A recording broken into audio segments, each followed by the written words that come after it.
Hello ladies and gentlemen, this is Blue Maxima and I'm here checking out Hyperdimension Neptunia Rebirth 3.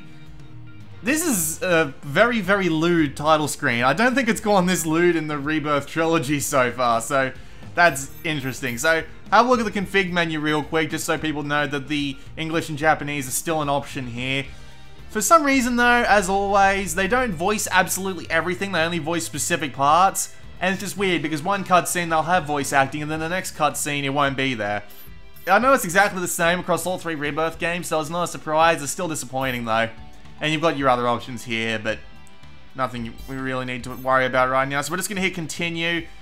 Now, this is my second take. The first take, my audio wasn't in properly, so I couldn't hear the voice acting for some reason. The music came through fine, but the voice acting didn't. No idea what caused that, but we're going to go into one of the game's actually new things, which is the not so much pre-rendered 3D cutscenes, but just cutscenes that are rendered in the game engine. I haven't seen them in 1 or 2, so seeing them in 3 is a little bit more interesting. So we're just going to go straight into one of those, because it actually loads directly into the cutscene. Huh? Falling! Totally falling, you guys!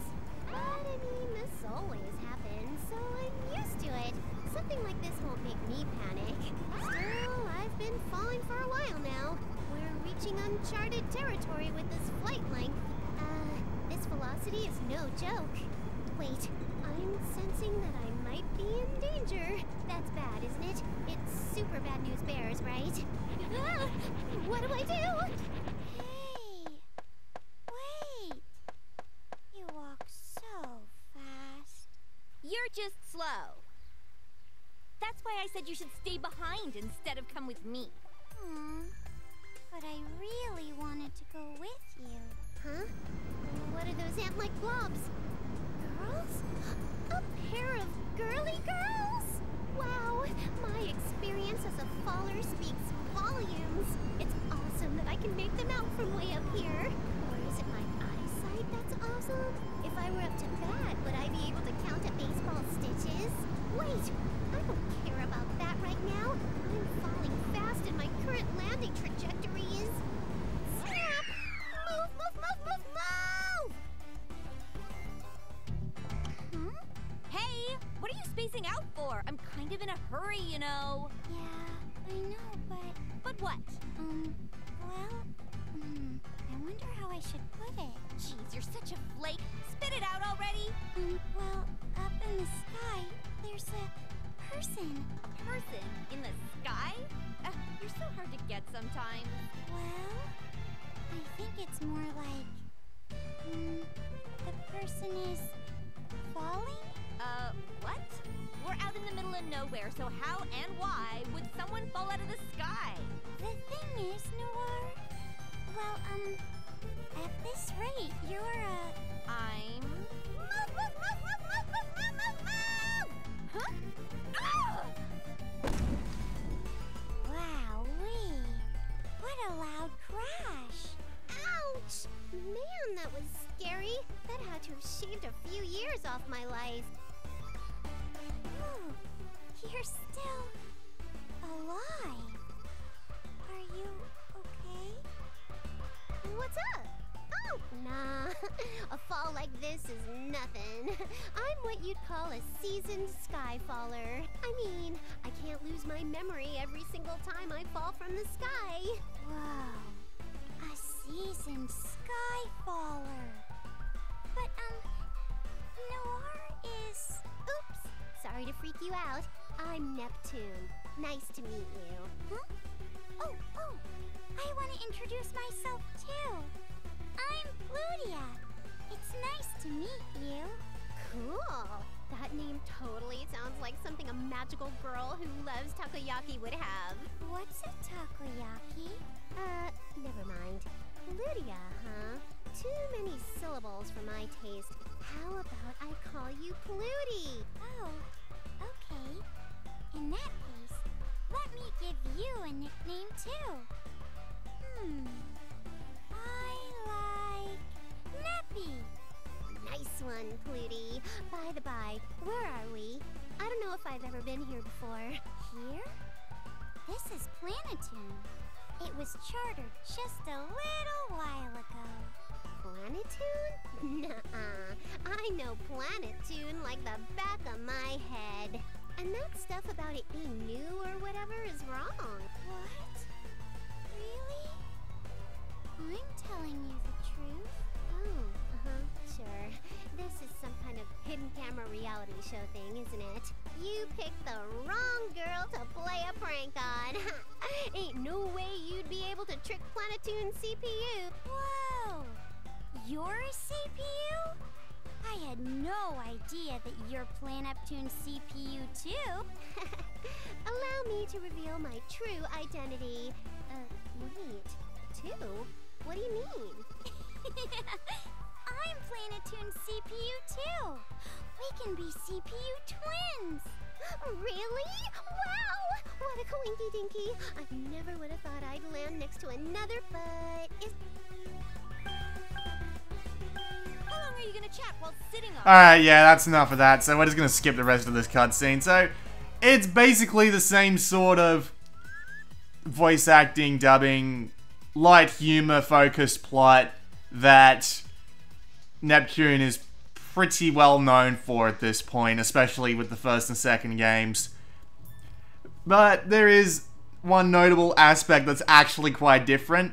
Plutia there, when she transforms into her HDD form, which for people who haven't seen this series before, is...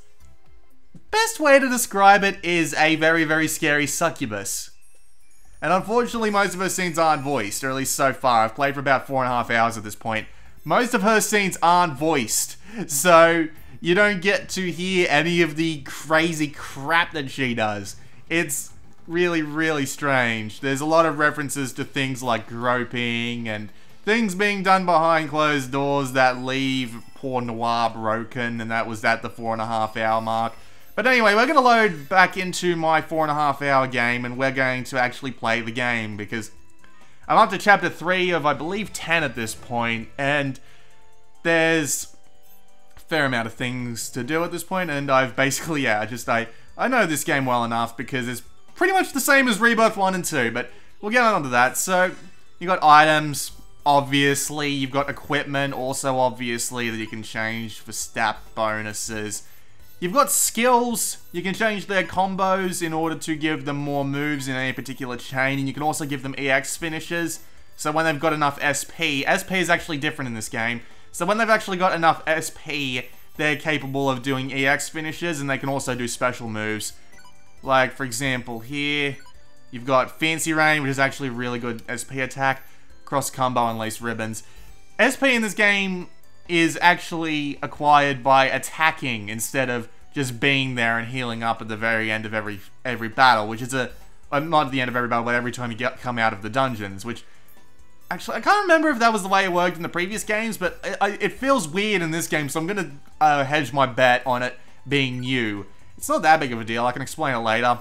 So you can put particular companions in the front or the back, and if you put a companion in the back, they'll give bonuses to the person in the front, and they'll let you do, like, bonuses attacks. Unfortunately, even 4.5 hours in, I haven't actually been able to use this that much, mainly because of the fact that it's more convenient to have 3 party members than it is to have 1 or 2, so I've just been keeping them all out. You've also got Lily ranks, which give bonuses for things with that character.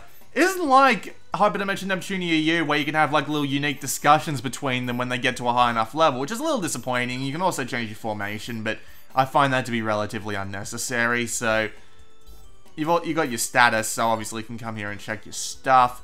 You've got your quests, which you can go and get from the guilds in each town, and then you go and do them, and they give you shares, and shares are obviously have some sort of importance to the game, but haven't actually gone that far yet.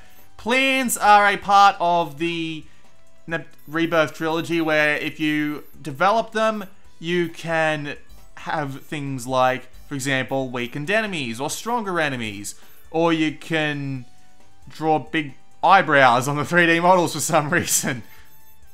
Why that's a thing, I don't know, but anyway, you can also get things like keys for the Stellar's dungeon, you can you can acquire some leader skills and keep the peeping down, a plan that lets you see Neptune stuff. I haven't actually figured out what that is yet. I think it has something to do with the 3D model viewer, but I'll be damned if I can remember where that is. You can also go to specific dungeons and change what items there are, and you can also do things like weapons and armor and outfits and accessories, and there's actually a lot of damn accessories, good lord. They heap all those on you right at the beginning of the game, and yet only have limited space at any one time. If we go to Stella's dungeon, this has been tuned up from Rebirth 2.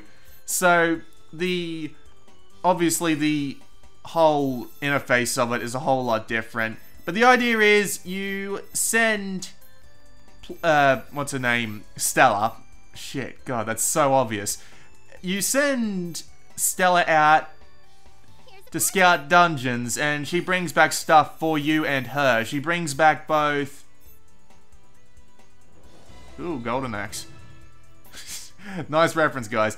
So she goes out into these areas and you give her different equipment that'll increase her stats, and if she dies in the middle of a dungeon, she will lose all her stuff. But strangely enough, I haven't actually run into any problems yet. I actually started sending her out in groups of 10 floors, and then it was like 20 floors, and now I'm just sending her through the entire area just in one go because I really can't be bothered with it. But yeah, so the idea is she takes time to get all the way through these dungeons, and she brings back items and stuff for you, and it's real time, so you have to actually like turn off the game and walk away after a specific point because it's just way too long to wait out. And you can come here to check your play data and challenges, so whenever someone does X action any particular amount of times, you get stat boosts and plans. So there's a bunch of stuff here that helps keep it interesting, and you can cross-reference it with the monster info and see what they all drop. It's interesting. Well, it is actually interesting, honestly. It does have a fairly interesting world to look at, and you can have a look at all the 3D models and all that. Unfortunately, you can't actually look at the 3D models here, so it's a little bit strange, but it's something you get used to. You've also got save load, and there's your configuration menu. So let's actually go and do something. So we've actually unlocked Golden Axe, so, I mean, we might as well, right? Oh, it's just an item pickup spot. That's a bit strange. Can't say I've seen that before, but anyway. We can go have a look around. So we've actually got standalone events here, so if we go to Noir's event, we get a text cutscene, which is a little... It's just weird because most of these are actually voiced in the Japanese dub, so why these aren't voiced in the English dub, I don't know. They just might not have wanted to pay them that much, which is a little bit disappointing. But at the same time, these cutscenes are often just lighthearted, fun, silly nonsense, honestly. They are usually just silly nonsense, and as you can see, Noir's obviously somewhat upset about it, but it's just silly, quite silly, but we'll just skip the rest of this cutscene just so we don't waste too much time here. But yeah, you get these little, just silly little offshoot things, and they're quite fun to listen to, really. It's, well, listen to or read, depending on whichever one you decide to do. And they often do things like battles, for one. That was a little bit of a surprise, honestly. And they just give you items. I'll show you another example in a moment. But for now, we can demonstrate the battle system. So the idea with the battle system is that we can move around in our own little circle here. If we move to the edge, we can actually escape, but this is actually an inescapable battle because it's part of an event. And if we walk up to something and we have the range to attack it, we can attack it. Oh dear. So we have 3 different commands. We've got Rush, Power, and Break. Now, Break is probably what you want to be using at the beginning of each battle. So Break attacks are what you use in order to bring down the enemy's GP, which I don't even know what that is. It probably stands for guard points or something. And oh my goodness gracious, I hope this is a hope to lose fight, because Jesus Christ. Yeah, this is probably going to end up losing. But anyway, once you've gotten there, guard meter down to minimum, you can actually do much more damage to their... You can do much more damage to them. So, we're going to use a special move here. A silly special move which involves dropping a frog on top of this poor thing. Good lord. This better be a lose fight, because Jesus Christ. You've also got... so I showed off SP skills there so they can be used within a specific range. You've also got buffs, so raise strength of one ally, for example. We can also... Well, we should have been able to go HDD. I wonder why we can't... Oh, yeah. No one's got virus, of course. So we can also attack with strong attacks, which are supposed to do more damage, but for some reason don't do any damage. And if we go HDD mode, we do more damage, we move faster. Hello, Iris Heart. Well, we're supposed to move faster and do more damage. Oh, we do more damage. Do. So, yeah, now that we're in HDD mode, we do more damage. So we gotta try and finish this thing off.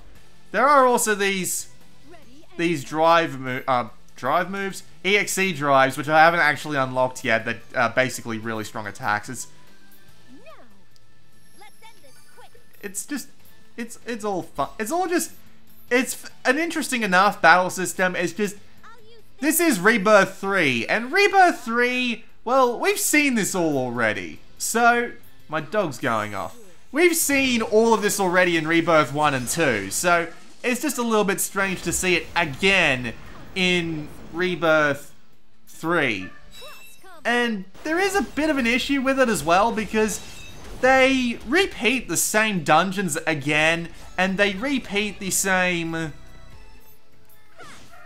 But they basically just repeat the same everything over and over again, and it's happening constantly for some reason. Like, I've seen the same dungeon twice. It's really strange, I have to say. So yeah, apparently... Okay, so not only was that not supposed to lose fight, we actually leveled up once or twice. But yeah, anyway, we'll just skip to the end of this event. I didn't even realize that was going to be a battle. I'm gonna have to apologize for the dog.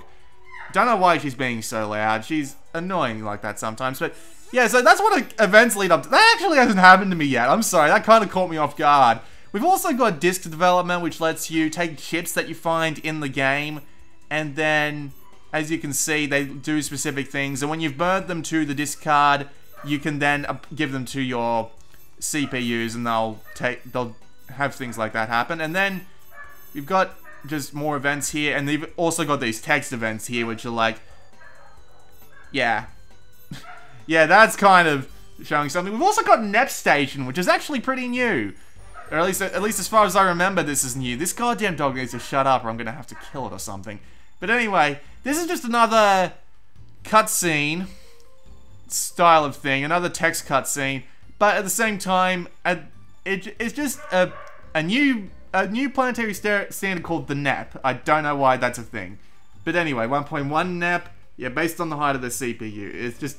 It's strange. It's all just light comedy, and it's all fun. But, oh. Deco has died. Too many mushrooms? Okay. But anyway, it's just a silly, light-hearted thing, obviously. It's just an... Well, yeah, obviously. And you've got multiple of those to go through. And some of them even give you the opportunity to, like, buy bulk items, which is a little bit of a strange thing. But anyway, let's go and accept some... Whoa, okay, that's a lot of quests. So, we can go and take a lot of quests now.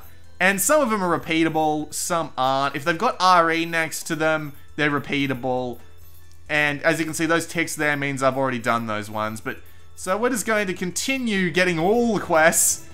We've actually already done a couple of quests too, so we can actually hand this one in because we've got all the items that they need. And when you've handed the items, it increases shares of some of one of the CPU nations, and then decreases another share of CPU nations. So it's this weird system, and it doesn't have any story relevance yet, but I'm going to guess it does. It usually does. So, what's one of our quests that we can go do? I'm not going to show any more story, because that's pretty much... well, they ask you not to do it, obviously. I got it in the press email, so they ask you not to do it. So what's something we can go do? Thankfully, we can actually go and check where something's hiding. So, if we use what appears to be a dungeon change, we can actually go to the Sony wetlands and fight this thing. I just realized the pun, and I am ashamed of myself. I've read that so many times and I did not realize that pun. Please tell me you actually realized that pun. Let's see. But yeah, if we go to Bandy Crash, normally we can go and take out a Phoenix as well. So is Bandy Crash around here? I think it is. No, it's not. It's in the other place. Let's see. Surely we've got something else we can... You know what? Let's just go into a bloody dungeon and we'll just go and fight whatever we run into. So... the idea is that you've got an attack that you can use, and if you fail on the attack, you will automatically get attacked by the enemy you're attacking. So it's exactly the same battle system throughout as I showed off before, but with the oddly strong hidden enemy. I'm actually pretty over-leveled for this area, but there's probably a big enemy I can go find in this dungeon somewhere that I can attack. If you just run into them, you get a little bit of a priority, but again, it all really depends on your stats. Enemies do drop items as time goes on. Smack, smack, smack, smack, smack. And I should probably show off what rush attacks do with someone who can actually use the SP boost. But basically, the rush attacks do multiple hits, and multiple hits means more SP, because that's how SP works in this game. I never had a need to use... yeah, now I actually do remember clearly, because I never used Rush in Hyperdimension Neptunia Rebirth 1 and 2, because you never really needed to, because you always had more reason to use stronger attacks or guard-breaking attacks. But use Rush attacks and you get more SP out of it. So you probably want to be using Rush attacks as much as possible, because as you can see there, I just got a bunch of XP. Also, if you use EX attacks, which are the most powerful attacks in your chain, you actually get slowed for a turn. Or, well, not for a turn, but you actually get pushed back further in the queue of turns, if you noticed on the left, when the battles start. So, you end up needing to decide, well, do I want to do more damage and lose my turn? Or do I want to do less damage but go quicker? Because sometimes if you're fighting something that can deal a ton of damage to you, you're gonna want to do something along the lines of... heal up every turn. But anyway, we've got a big honkin' fight here, which I'm probably going to lose, so don't be surprised. Ah, it's actually not that big of a deal, but okay. We'll just see how much damage you can do normally. The turn-based battling is interesting purely because some attacks have range, so you want to be maneuvering all your CPUs into positions where they can actually do their attacks while not grouping them so close together as to get them all in a close enough spot to actually get hurt. And it's an interesting enough system to keep you engaged. Although it does get a little bit repetitive after a while, but then again, it's an RPG battle system. It's going to get repetitive after a while. There's not really that much you can do about it, honestly. Thankfully, I'll actually get Plutia to heal Noir, because it looks like Noir really needs it. That is actually a good thing. So we're going to go into Hdd mode. Hello, Iris Heart.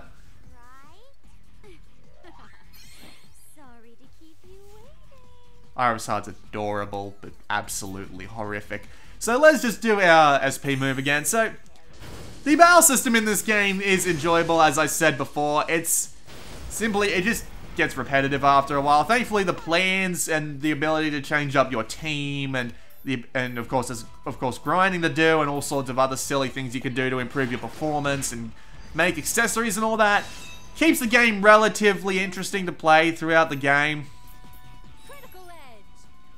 It's just simply the problem that I can understand why people wonder whether or not Rebirth will be a good start. Rebirth 3 will be a good start of the series. And the thing is, the only reason I would say yes to that question, but tell you to go get Rebirth 1 anyway, is mainly because it's exactly the same as 1 and 2. The dungeons are the same, the voice clips are the same, the attacks are the same, everything is the bloody same again.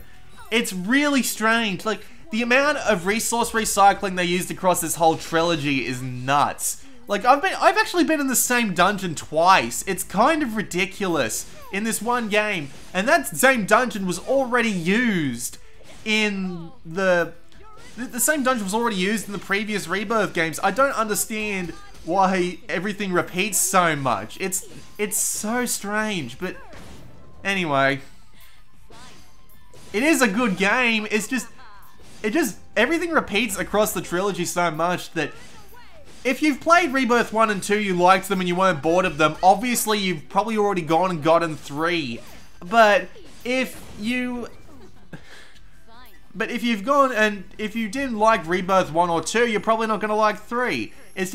Everything is just so obvious about this game, honestly. It's just so hard for me to be like, well, it's exactly the same as Rebirth 1 and 2, so if you liked those games, okay. If you didn't like those games, don't buy this one. And if you haven't played Rebirth before, go play Rebirth 1 because it's cheaper and they'll give you the answer you need in order to figure out whether or not you actually like this one. Sure, there are a couple of new things here and there and they do change up just a couple of things and the user interface is actually different this time because Rebirth 1 and 2 are actually exactly the bloody same for some reason, but Rebirth 3 is just different enough to give it a bit of a pass. It's just so strange that so much is being recycled across this entire trilogy. I'm hoping they stop now. But then again, Rebirth Victory 2, I should say, not Rebirth Victory 2, but Hyperdimension Neptunia Victory 2 is coming out on PlayStation 4. So hopefully they'll actually produce some new resources for that one. And then hopefully we'll get a port of it here, but God only knows if we will.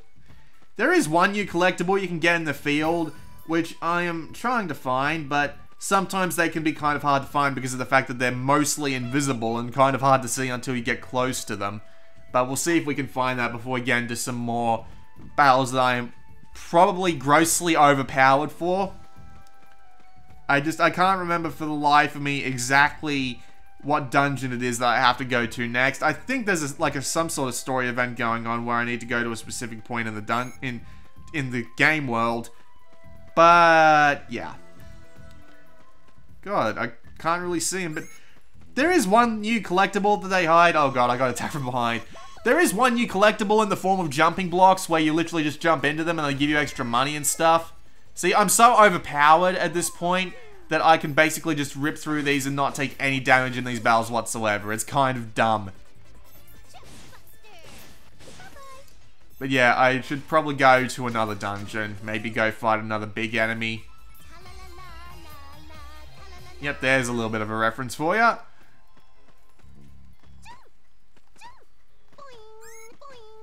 But yeah, that is basically the entirety of Hyperdimension Neptunia Rebirth 3. Light-hearted, but also at the same time kind of silly RPG. Fun, enjoyable, but it's bloody repetitive at the same time. They've recycled so much that it's almost infuriating. Let's go into the Jet Set range and fight the giant Dugu, because I actually like the Dugus. It's just there in the distance. There it is. Bloody draw distance. The performance in the game is actually fine, honestly. I mean, it does drop from time to time, but we're talking about a turn-based RPG here. So, it's completely unnecessary to really have a fantastic frame. Oh, right, here it is. Yeah, what do you think that's a reference to? There's also a bunch of references, like, all over the bloody game to all sorts of random crap. Like, they reference the Oculus Rift and Ready Player One in the first 10 minutes. I swear that's true. It's kind of amazing. But they reference almost every game on the surface of the sun in this. Because, to be fair, this is anthropomorphized video game consoles. Oh my god, he can heal up a lot in one bloody turn. But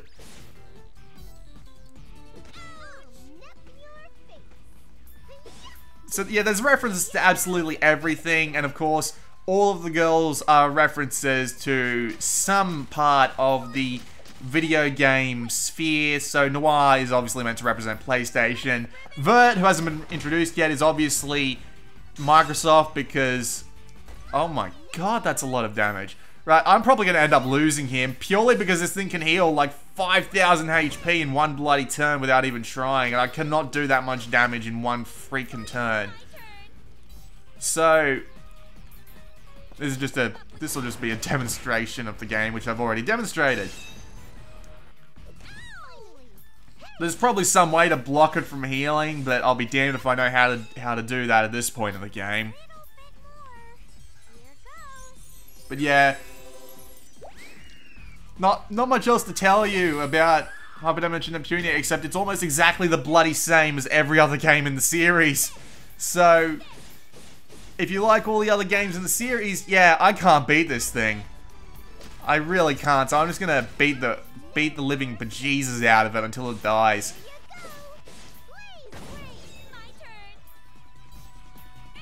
Or until we die. Whichever one comes first. It'll probably be us.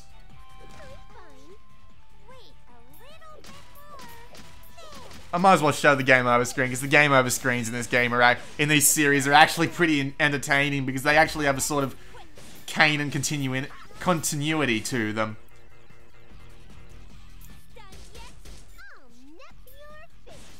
But yeah, it's a light-hearted, fun time that you should know that you like or not by the time you see this video, because hopefully you've gone and bought Hyperdimension Neptunia Rebirth 1 while it was cheap and tried it out. So look at that Nep over in the corner there just being crushed by a Dugu, and they've got a baby Dugu for some reason, and it's just adorable. Don't know why that's a thing, but it's a thing, so we'll just skip that. And yeah, that's pretty much all I've got on it. Fun time, good story, good combat, good everything, except it's all been bloody recycled from the last two games. So, you know, only buy this if you aren't bored of Neptunia, because this will probably bore you if you are close or even on the edge. You'll probably get bored to tears having to start from fresh again. But just because of that doesn't mean it's a bad game. It's just a very, what's the word I'm looking for? Iterative. That's it, iterative. And being iterative isn't bad, it's just something that you should probably know about. And now you know, so this will be the end of this video. This has been Blue Maxima, and I'll see you all next time.